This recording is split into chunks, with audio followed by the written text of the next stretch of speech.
Hi, this is Christine Corbridge, and I am a Medicare health insurance broker.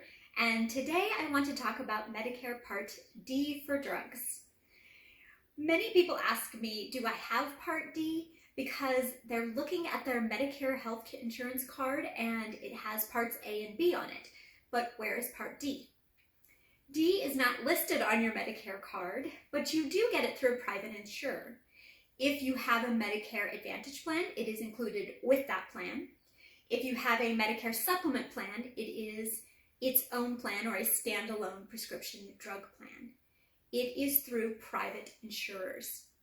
So when you shop for a drug plan, you're often shopping for your entire insurance plan altogether. So you do many times have a drug plan.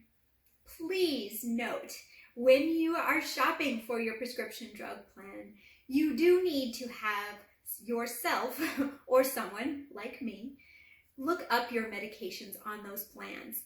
As I talked about last week in Maricopa County, there are 32 prescription drug plans.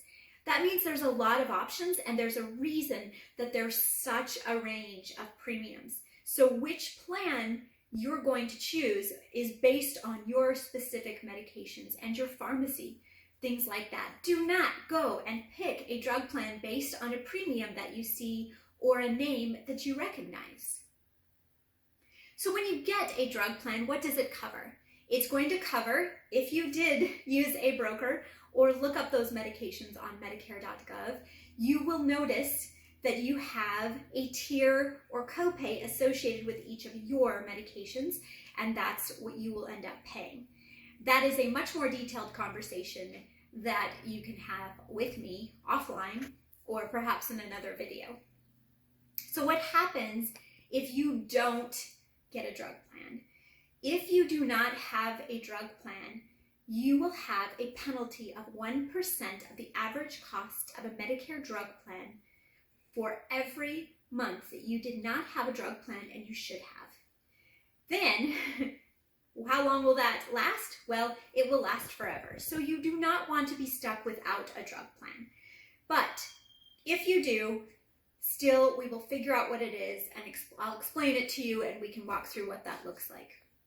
What did we learn today? We learned you have to get your Medicare Part D or drug plan through a private insurer.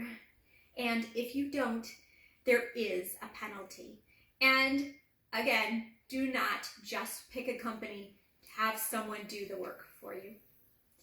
Next week, we will be talking about the coverage gap, or the donut hole as they call it.